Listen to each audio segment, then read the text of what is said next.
नमस्कार आप सभी का मेरे चैनल पर। तो आज की कहानी बेमाता की कहानी है। बेमाता कब किसकी भाग्य में क्या लिख दे यह तो कोई नहीं जानता। कब राजा को रंक बना दे और रंक को राजा। तो कहानी में हमें यही देखने को मिलता है। तो कहानी सुनने के लिए आप इसे जुड़े रहें और कहानी को पूरा सुनें। यह बहुत ही एक अच्छी और हमें प्रेरणा देने वाली कहानी है। बेमाता की कहानी एक लड़की की किस्मत में क्या लिखती है और कैसे क्या होता है उसके साथ, आप सब सुनेंगे इस कहानी में। तो शुरू करते हैं बेमाता की कहानी। एक बार की बात है, एक नगरी का एक राजा था। राजा बहुत ही अच्छा था, अपनी प्रजा को बहुत ही खुश रखता था, प्रजा का पूरा ध्यान रखता था। प्रजा भी उससे पूरी तरह से संतुष्ट रहती थी। राजा ने पूरी उम्र अपना राजपाट बहुत ही अच्छे से किया। उसकी जनता भी उससे बहुत ही स्नेह करती थी। अब धीरे धीरे राजा की उम्र बढ़ने लगी थी, बूढ़ापा आ गया था। तो राजा ने सोचा कि अब मैं बूढ़ा हो चला हूँ, तो क्यों न मैं अपना राजपाट अपने पुत्रों को दे दूँ। राजा के दो पुत्र थे। राजा ने अपने मन की बात अपनी रानी को बताई, तो रानी ने भी राजा की बातों से सहमति जताई। अब राजा ने अपने मंत्रियों से विचार विमर्श करके अपना राजपाट अपने पुत्रों को देने का विचार किया। राज्य के नियमों के अनुसार राजा का राजपाट राजा के बड़े पुत्र को मिला। राजा का बड़ा पुत्र यूं तो योग्य न था, परंतु बड़ा होने के कारण उसे राजा का राजपाट सब मिल गया। छोटा पुत्र उसकी पुत्रवधू बहुत ही संतोषी और सरल स्वभाव के थे, परंतु राजा के बड़े पुत्र की पत्नी बहुत ही जलनखोर और कटु स्वभाव की थी। उसे राजपाट मिलने के बाद भी जरा भी संतोष न था। उसे अपनी देवरानी हमेशा ही आंखों में खटकती रहती थी। वह हमेशा ही उसे सताने का प्रयास करती थी। रानी बनने के बाद से तो उसमें और भी अकड़ आ गई थी। वह अपनी देवरानी को बहुत परेशान करती थी और इसी तरह से समय बीतता जाता है। समय बीतने पर बड़े राजा रानी यानी कि उनके सास ससुर का निधन हो जाता है और वे दोनों मृत्यु को प्राप्त हो जाते हैं। अब समय बीतने पर रानी यानी कि जेठानी और उसकी देवरानी दोनों को ही पुत्री प्राप्त होती है। दोनों की पुत्री की आयु में ज़्यादा अंतर नहीं था और इस तरह से उनके दोनों का जन्म होता है। तो जन्म के छठे दिन के बाद बेमाता उनका भाग्य लिखने के लिए आती हैं। बेमाता दोनों पुत्रियों का भाग लिख देती हैं और वहाँ से चली जाती हैं।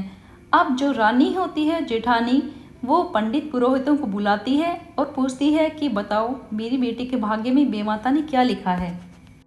और साथ में वह कहती है कि जरा मेरी देवरानी वाली लड़के का भी भविष्य बताओ, बेमाता ने उसका भी भविष्य क्या लिखा है, मुझे यह जानना है। दरअसल रानी यानी जेठानी के मन में यह था कि कहीं उसकी देवरानी की पुत्री का भाग्य उसकी पुत्री के भाग्य से ज़्यादा अच्छा ना हो। तो वह सोचती थी जिस तरह से मैंने अपनी देवरानी को परेशान करके रखा है, वैसे मैं उसकी लड़की को अपनी लड़की के मुकाबले में कभी आने नहीं दूंगी। उसकी लड़की का जीवन भी मैं नरक बनाकर रखूंगी। पंडित पुरोहित बेमाता के लिखे हुए भाग्य को बांचना शुरू करते हैं। जब रानी जेठानी कहती है कि मुझे अपनी पुत्री का भाग्य और मेरी देवरानी की पुत्री का भाग्य दोनों ही बताओ, तो पंडित पुरोहित यह देखकर चौंक जाते हैं और वह रानी के सामने कुछ बोल नहीं पाते। तब वह गुस्सा करती है, बोलती है कि मुझे अपनी बेटी का भाग्य बताओ। तब पंडित डरते डरते कहते हैं कि रानी आपकी बेटी का भाग्य आप स्वयं ही नष्ट कर देंगी। आपकी पुत्री चाहे खूब लाड़ चाव में राजशाही जीवन में पलेगी, परंतु वह दुख भोगेगी और उसकी मृत्यु का कारण भी आप ही बनोगी। और यह सुनकर रानी चिढ़ जाती है और कहती है यह मैं कैसे कर सकती हूँ, मुझे अपनी बेटी बहुत ही प्यारी है, मैं उसके साथ कभी ऐसा नहीं करूँगी। वह पंडितों को डांट लगाती है तो पंडित बेचारे चुप हो जाते हैं। तब वह कहती है ठीक है, अब पंडित जरा मेरी देवरानी वाली लड़की का भाग्य भी देखकर बता। तो पंडित कहते हैं कि बेमाता ने तो इसके लेख बहुत ही अच्छे लिखे हैं। यह लड़की बहुत ही बड़े राजा की रानी बनेगी। इसकी किस्मत में खूब धन दौलत और सब ऐशो आराम होगा। यह बहुत बड़े नगर की रानी बनेगी। यह सुनकर रानी के मन में तन बदन में आग लग जाती है। वह सोचती है कि मैं रानी हूँ, मेरी बेटी राजमहल में पली बड़ी रहेगी और जो देवर देवरानी की लड़की है जो हमारे टुकड़ों पर पलते हैं, वह कैसे रानी बन जाएगी। तो यह सोचकर वह उस दिन से अपने देवर देवरानी और उसकी लड़की के लिए और भी यातनाएं देने लगती है, उनको और भी सताने लगती है। अब इसी तरह से समय बीतता जाता है। लड़की 7-8 वर्ष की हो जाती है तो रानी अपने राजा को जाकर कहती है, सुनो जी, एक काम करो, तुम इस लड़की को 7-8 गाय भैंस लाकर दे दो, यह जाकर जंगल में चरा लेगी। जब उसके पति यानी राजा ने सुना तो बोला, रानी तू कैसे बात करती है, यह मेरे छोटे भाई की लड़की है, ऊपर से हमारी भी पुत्री जैसी ही है, इस तरह से हम उसे गायों के साथ जंगल में भेजेंगे तो जनता क्या कहेगी, यह तो पाप वाला काम हो गया है। परंतु रानी अपनी जिद पर अड़ जाती है। वह कहती है, महाराज आप इसे जंगल में गाय भैंस लेकर चरने भेजा करें, नहीं तो मैं अन्न जल नहीं खाऊंगी। राजा अपनी पत्नी के सामने विवश हो जाता है, वह कुछ नहीं कर पाता और अपने छोटे भाई की लड़की को गाय भैंसों के साथ जंगल में भेजने का निर्णय कर लेता है। वह अपने भाई को बुलाकर कहता है कि तुम अपनी पुत्री को रोज गाय भैंसों के साथ जंगल में भेजा करो, यह वहां जाकर गाय भैंसें चराएगी। यह सुनकर लड़की के माँ बाप बहुत दुखी हो जाते हैं। वह राजा रानी से हाथ जोड़कर कहते हैं कि यह आपकी भी तो पुत्री ही है, आप इसके साथ ऐसा ना करें। परंतु वह कुछ भी नहीं सोचते और अपने निर्णय पर अड़िग रहते हैं। बेचारी 6-7 साल की लड़की गाय भैंसों के साथ जंगल में जाती है, उन्हें चराती है और वापस आ जाती है। इसी तरह से उसके दिन बीतने लगते हैं। अब लड़की 16-17 साल की हो जाती है। लड़की बहुत ही सुंदर होती है। इसी तरह से वह गाय भैंस चराने के लिए जंगल में जाती है। एक दिन की बात है, जब वह जंगल में गाय भैंस चरा रही होती है, तब उसे पीछे से एक आवाज़ सुनाई देती है कि तुम मुझे पसंद है, मुझसे शादी करेगी क्या। लड़की देखती है क्यों और डर जाती है, क्योंकि आसपास तो कोई भी नहीं होता। तो वह देखकर डर जाती है और अपने घर आ जाती है। अगले दिन से वह गाय भैंस लेकर फिर से जंगल जाती है। फिर से वही होता है, उसे वही आवाज़ सुनाई देती है। तो लड़की अब और भी डर जाती है। अब तीसरे दिन भी लड़के के साथ जब यही होता है तो लड़की बहुत ही डर के मारे घबराकर गाय भैंसे लेकर बीच में ही आ जाती है और अपने घर में कोने में दुबक कर बैठ जाती है। उसकी माँ उसे इस तरह से डरा सहमा देखती है तो वह उसके सर पर हाथ रखकर पूछती है कि बेटी क्या हुआ, 2-3 दिन से मैं देख रही हूँ कि तू जल्दी आ जाती है और तू डरी हुई भी रहती है, तो मुझे बता। तो लड़की अपनी माँ को सारी बातें बता देती है। तब लड़की कहती है, तो एक काम कर, कल जब तू जंगल में जाए और तुझे वो आवाज़ आए तो तू कहना कि मेरे घर आकर मेरे माता पिता से बात कर लो, अगर वो कहेंगे तो मैं शादी कर लूँगी। लड़की फिर से जब जंगल जाती है तो उसे वही आवाज़ सुनाई देती है। अब लड़की डरती नहीं है तो वह कहती है, जाकर मेरी माँ से बात कर लो, अगर मेरी माँ हाँ कहेंगी तो मैं शादी कर लूँगी। लड़की यह कहकर अपने घर वापस आ जाती है। लड़की अपने घर आ जाती है और लड़के के पीछे पीछे कौन चला आता है। लड़के के पीछे पीछे एक नाग चलकर आ जाता है और लड़के के घर के बाहर आकर रुक जाता है। लड़की की माँ दरवाज़ा खोलती है तो लड़की के पीछे एक नाग को आता देखकर वह डर जाती है। वह लड़की से कहती है, यह नाग यहाँ क्या कर रहा है। तो नाग इतने में बोल पड़ता है कि मैं वही हूँ जो तेरी लड़की से शादी करना चाहता हूँ। तो लड़की की माँ कहती है, यह कैसे हो सकता है, सांप के साथ मैं अपनी बेटी की शादी नहीं करा सकती। तो सांप कहता है, मैं तुम्हारी लड़की से शादी करना चाहता हूँ। यह सब बातें चल ही रही होती हैं कि रानी यानी उसकी जेठानी की एक बांदी यह सब बातें देख लेती है, सुन लेती है। वह भागी भागी जाती है और रानी को सारी बातें बता देती हैं। तब वह रानी वहाँ पर आ जाती है और यह सब देख लेती है और सब सुन लेती है।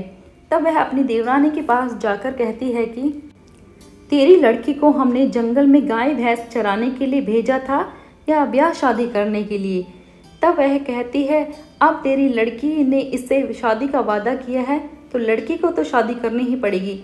रानी के मन में यह चल रहा होता है कि पंडित ज्योतिषों ने जो कहा था कि लड़की एक बड़े राजा की रानी बनेगी, अगर वह किसी गरीब साधारण मनुष्य से इस लड़की की शादी करती है तो क्या पता कब किस्मत का फेर हो जाए और लड़की सच में ही कोई रानी बन जाए। परंतु सांप के साथ शादी करके तो लड़की एक साधारण पति के साथ भी नहीं रह पाएगी, वह तो एक सांप की पत्नी बन जाएगी। तो भला सांप कहाँ से किसी नगर का राजा हो जाएगा। यह वह सोचकर मन में प्रसन्न हो जाती है और अपनी देवरानी से दबाव बनाती है कि अपनी लड़की की शादी वह सांप से कर दे, अन्यथा राजा और वह मिलकर दोनों को और उसकी पुत्री को इस देश से निकाल देंगे। यह सुनकर लड़की दुखी हो जाती है। वह कहती है, माँ कि तुम इस सांप से मेरी शादी करा दो, मेरी किस्मत में जो होगा वो होकर रहेगा। मेरे होते हुए आप लोग इस तरह से देश निकाले जाओ, यह मुझे पसंद नहीं होगा। मैं अपने माता पिता के लिए इस नाग से शादी करने के लिए तैयार हूँ। यह सुनकर रानी बहुत खुश हो जाती है। उसकी चाल कामयाब हो जाती है कि लड़के को अब मैं इस नाग के पीछे 7 फेरे लेकर भेज दूंगी। अब इस तरह से नाग और लड़के की शादी करा दी जाती है। अब शादी के बाद नाग का यानी कि सांप का कोई घर तो होता नहीं है, तो लड़की के माता पिता अपने भाई और भाभी के सामने हाथ जोड़कर कहते हैं क्यों न वह उसकी बेटी को एक कमरा यहीं पर दे दे महल में रहने के लिए। तो रानी सोचती है कि मैं इसको यहीं पर रहने देती हूँ, क्योंकि यह तो नाग है, यह कुछ दिन तो क्या एक दिन भी इस लड़की के साथ नहीं रह पाएगा। पहले दिन में ही लड़की को डस लेगा और यह मर जाएगी, और इस तरह से इस लड़की से हमारा पीछा छूट जाएगा और यह लड़की मेरी लड़की की बराबरी कभी नहीं कर पाएगी। तो वह कहती है हाँ हाँ, इसे यहीं रहने दो। यह कहकर वह रानी उन दोनों को यानी कि नाग को और लड़की को एक कमरे में बंद करवा देती है और ताला बाहर से बंद करा देती है। शादी की पहली रात होती है। लड़की अपने कमरे में बैठकर बिस्तर पर रो रही होती है और नाग भी वहीं होता है। पर देखते ही देखते नाग एक सुंदर नौजवान युवक में बदल जाता है, जो देखने में एक राजकुमार लगता है। लड़की यह देखकर डर जाती है और जल्दी से खड़ी हो जाती है। तब वह लड़का राजकुमार बताता है कि वह सदा से ही एक सांप नहीं था, वह किसी ऋषि के श्राप की वजह से सांप बना था। अब उसकी लड़की से शादी होने के बाद वह फिर से नौजवान युवक बन गया है। तब वह कहता है कि मैं किसी बड़े नगर का एक राजा हूँ, अब मुझे अपने श्राप से मुक्ति मिल गई है, मुझे अपना वास्तविक शरीर वापस मिल गया है, क्योंकि ऋषि के श्राप के कारण मुझे नाग योनि प्राप्त हुई थी और ऋषि ने ही कहा था कि जब वह लड़की तुमसे शादी करेगी तो तुम अपने वास्तविक शरीर को फिर से पालोगे। लड़की यह देखकर बहुत ही खुश हो जाती है। तब वह बताता है कि वह कल सुबह होते ही सबसे विदा लेकर अपनी रानी को यहाँ से चला जाएगा। तो लड़की सोचती है कि वह रानी बन गई है और वह बहुत ही खुश हो जाती है और इस तरह से उसके दुखों का अंत हो जाता है। अगली सुबह होती है, सब लोग चिंतित होते हैं सिवाय रानी के। लड़की के माँ बाप का तो रो रो कर बुरा हाल होता है, उन्हें लगता है कि अब उनकी बेटी जिंदा नहीं बची होगी। उधर रानी यानी कि उनकी जेठानी भी सोचती है कि अब मैं जाकर देख लेती हूँ कि लड़की तो अब तक मरी पड़ी होगी। तो वह अपनी बांदी को भेजती है और कहती है कि जाकर दरवाज़ा खोलकर देखो, मरी पड़ी होगी वो लड़की किसी कोने में। बांदी जाकर दरवाज़ा खोलती है और यह देखती है कि नाग की जगह वहाँ तो एक राजकुमार बैठा हुआ है और दोनों हंस खुश कर बातें कर रहे हैं। बांदी वहीं से उल्टे पैर दौड़कर जाती है और अपनी रानी को जाकर ये सारी बातें बता देती है। रानी यह सुनकर चकरा जाती है, कहाँ तो वह लड़की के मरने की समाचार प्राप्त करने के लिए बैठी थी और कहाँ एक ही रात में सब उलट-पुलट हो गया। तो वह वहाँ आ जाती है। बाकी के सब लोग भी वहीं आ जाते हैं जहाँ पर लड़की और नाग को उन्होंने छोड़ा होता है उस कमरे में। सब जाकर देखते हैं कि नाग तो वहाँ नहीं होता, परंतु वह सुंदर नौजवान राजकुमार वहाँ बैठा होता है। तब वह नौजवान राजकुमार सबको सच बात बताता है और बताता है कि उसे अपने श्राप से मुक्ति मिल चुकी है और वह फला फला नगर का राजा है, अब उसे वापस लौटना होगा। वह कहता है कि आप अपनी पुत्री को मेरे साथ विदा करें। इस तरह से वह अपनी पत्नी को लेकर वहां से चला जाता है और उस नगर में जाकर वह लड़की एक बहुत बड़ी रानी बनकर अपना खुशी से जीवन व्यतीत करने लगती है। इधर जेठानी यानी कि लड़की की ताई जो होती है वह सोचकर बहुत ही जल कुड़ जाती है और सोचती है कि बेमाता की लिखी लेख सच हो गए हैं, परंतु वह साथ में यह नहीं सोचती कि उसकी लड़की के भाग्य में भी बेमाता ने कुछ लिखा था तो वह भी सच हो सकता है। परंतु अपने लालच और जलन के मारे वह कुछ नहीं देख पाती। तो वह भी एक दिन विचार विमर्श करती है और राजा से कहती है कि राजा, कि जैसे कि हमने अपने देवर देवरानी की लड़की को जंगल में भेजा था, क्यों ना उसी प्रकार हम अपनी भी लड़की को जंगल में भेज दें। राजा मना करता है, परंतु बेचारे की उसकी एक भी नहीं चलती। रानी अपनी ही बेटी को, जो इतने लाड चाव से पली बड़ी होती है, उसको गाय भैंस लेकर जंगल में चराने भेज देती है और साथ ही अपने सैनिकों को यह आदेश देती है कि जहां उन्हें कोई सांप दिखे वह उसे पकड़कर ले आए। लड़की बेचारी रोती बिलखती वहां जंगल में जाती है और इतनी चाव से पली बड़ी राजकुमारी को गाय भैंस चरानी पड़ जाती है। एक दिन राजा के सैनिक देखते हैं कि एक मोटा सांप होता है। वह उस सांप को पकड़कर ले आते हैं क्योंकि रानी ने उन्हें ऐसा करने के लिए कहा होता है। वह सांप लाकर रानी को दे देते हैं। तब रानी अपनी बेटी को कहते हैं कि बेटी, तू भी इस लड़नाक से शादी कर ले तो तेरी भी किस्मत में एक राजकुमार आ जाएगा। लड़की मना करती है, सब लोग उसे मना करते हैं कि ऐसा ना करे, परंतु रानी नहीं सुनती है और अपनी बेटी की शादी एक नाग से करा देती है। और वह ठीक वैसा ही करती है। शादी की पहली रात को वह अपनी बेटी और नाग को एक कमरे में बंद करवा देती है और सुबह होने की प्रतीक्षा करती है कि सुबह होते होते वह नाग भी एक राजकुमार बन जाएगा, एक बड़े नगर का राजा बन जाएगा और वह निश्चिंत होकर सो जाती है। उस तरफ उसकी खुद की बेटी कमरे में नाग के साथ रहकर खूब रोती चिल्लाती है और नाग भी तो साधारण नाग होता है। वह लड़की को देखकर डस लेता है और लड़की की मृत्यु हो जाती है। सुबह उठकर सब लोग वहां जाकर वह कक्ष खोलते हैं तो देखते हैं कि वह लड़की तो मरी होती है। तो रानी यह देखकर अपना सिर पीटकर रोने लगती है कि उसने अपनी ही बेटी का भाग्य नष्ट कर दिया, खुद ही उसे मौत के मुंह में पहुंचा दिया। परंतु अब हो भी क्या सकता था। सब रानी को कोसने लगते हैं। यहाँ तक कि जनता भी ऐसे राजा और रानी को पाकर संतुष्ट नहीं थे पहले से ही। वह कहते हैं जो अपनी बेटी की बलि दे सकते हैं उनके लिए जनता को बलि देना क्या बड़ी बात है। तो सब विद्रोह कर उठते हैं और उन राजा रानी को गद्दी से हटाकर उनकी जगह उसके देवर और देवरानी को गद्दी पर बिठा दिया जाता है। इस प्रकार से देखा जाए तो बेमाता ने क्या लेख लिखे थे कि राजा को रंग बना दिया और रंग को राजा। तो जो किस्मत में होता है वह कोई भी हमसे नहीं छीन सकता है। सिर्फ अच्छे कार्य होते हैं जो हमें आगे बढ़ते ले जाते हैं और हमारी किस्मत बदल सकते हैं। तो बेमाता की कहानी आपको कैसी लगी है? कहानी अच्छी लगी हो तो लाइक कर दीजिए, शेयर कर दीजिए और चैनल पर नए हैं तो सब्सक्राइब भी कर लीजिए। बेमाता सबकी किस्मत बहुत ही अच्छी लिखे, सबको सदा अच्छे कर्मों पर चलने का प्रेरणा मिले, इसी कामना के साथ मैं कहानी को समाप्त करती हूँ। धन्यवाद। जय माता दी।